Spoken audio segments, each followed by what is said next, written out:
What's up everyone, Hunter and Matt back here for event 4 of the Age Group Online Qualifier 2020. We got 3 rounds for time, 9 bar muscle ups, 18 toes to bar. Kind of like this workout. It's a little unique, obviously kind of to offset maybe that 1 rep max clean and jerk where your big boys and girls are gonna sling some weight, but now you gotta move that body weight around. Yeah, I mean the days of just 30 muscles per time are just so far behind us now that we're like, all right, well, great. You can do gymnastics. Can you do 2 gymnastic movements that are probably going to interfere with one another and stay efficient and do them for big reps? I mean, you have 81 reps combined, so it's not a small task in any measure. Yeah, I will say we've done both in the prep program and just on the website in general more than that reps. We've asked for 10-minute EMOMs of these, toes to bar muscle ups, combinations of that. So mixing these together isn't something that you should be unfamiliar with, but my initial thoughts are, especially with the bar muscle ups, it's about kind of using inertia to your advantage. You have to get that glide style kip if you're doing that super aggressive,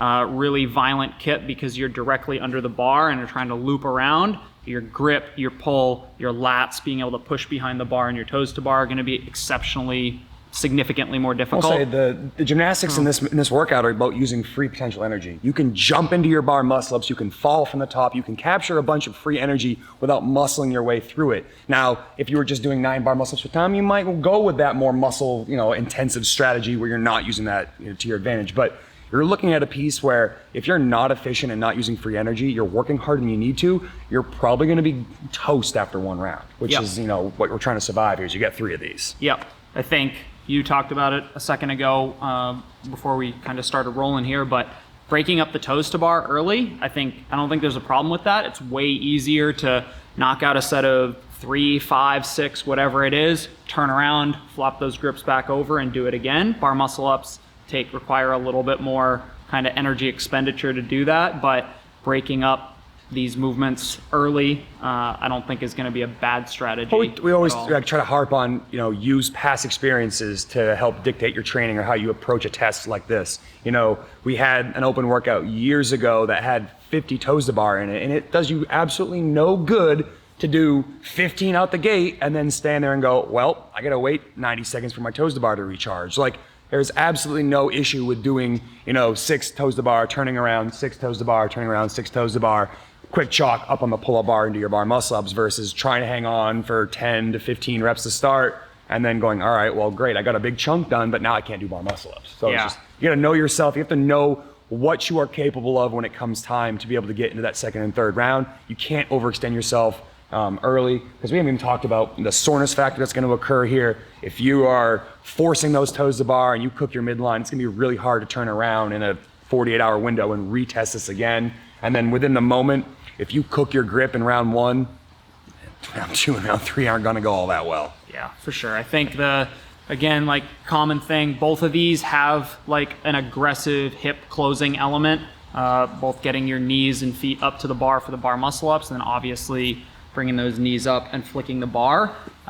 We talked about the bar muscle up using that glide kip with the toes to bar. I think it's super important that once you make contact with the bar, do not, for the love of God, try that scoop style kip, like you were just asking for a significant amount of grip, lat, midline, hip flexor fatigue that you're gonna wanna use for the bar muscle up. So once you make contact with the bar, let those feet, let gravity take hold. Like you said, use that kind of potential energy to create that stretch reflex so that you can continue to do rep after rep.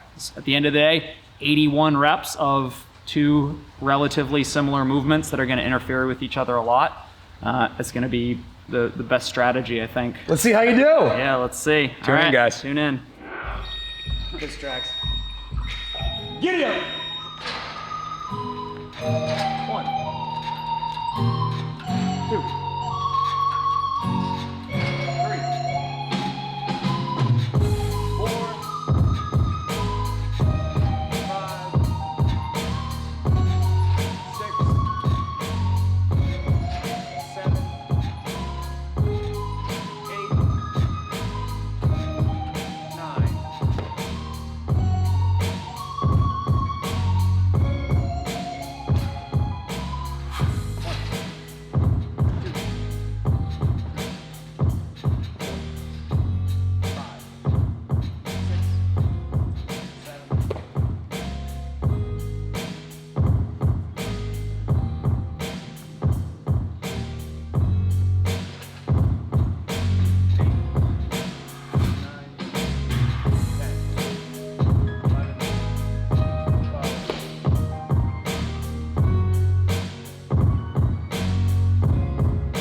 4 left.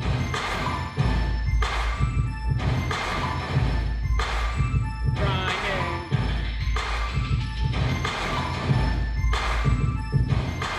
4 left. 6, 7, 8. One more. 9. Roll over. 18 toes bar. You're all done. Let's go. Small, fast sets. Small, fast. 2, 3, 4, 5, 6, 7, 8, 9, 10, 11, 12, 13, 14, 15, 16, 17, 18, 454.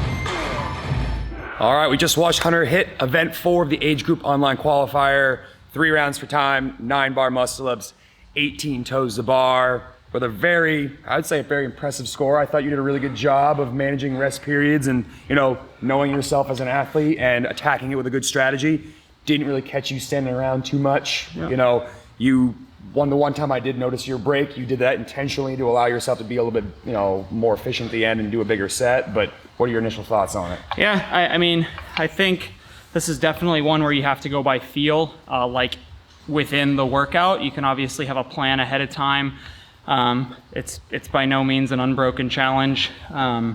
Quick dumbbell snatches. Yeah, no, it'd take me 6 days to do these 6 sets of movements unbroken. But yeah, I think I knew the 9 unbroken to start wasn't going to be too bad, but that also made me break up my toes to bar in round 1, maybe a little bit more than I would normally expect, but it was fine because like I said, basically once I start to really feel that grip, it was more grip than midline for me. Once I started to feel that grip, come down, shake it off, and it became grip management. And I think that the 3 sets of bar muscle ups in round 2, as well as breaking it up a little bit more on the toes to bar in round 2, allowed me to do only 2 sets of bar muscle ups in round 3 and then go unbroken. I mean, we look at 54 toes to bar is not a major set of toes to bar, or a major volume for any of you guys that are following the website, but the key being managing the redlining, whether that's your midline for some of you, which for some of you it will be, but for most of you it's going to be more of a grip intensive workout. So managing that and knowing when to come down so you don't do an extra rep or an extra 2 reps past your capacity that causes you to have longer breaks following that set. You mentioned it, on my second set of toes to bar, I kind of threw my grips over there. Normally I'd wrap my thumb around that. A couple sets I didn't, but if this probably isn't something to change now if you're somebody who always puts their thumb over the bar, but man, every single camp we talk about, every phase, every workout breakdown, we're just wrap your damn thumb, get your pinky knuckle on top of the bar, because I was able to really lock in my grip.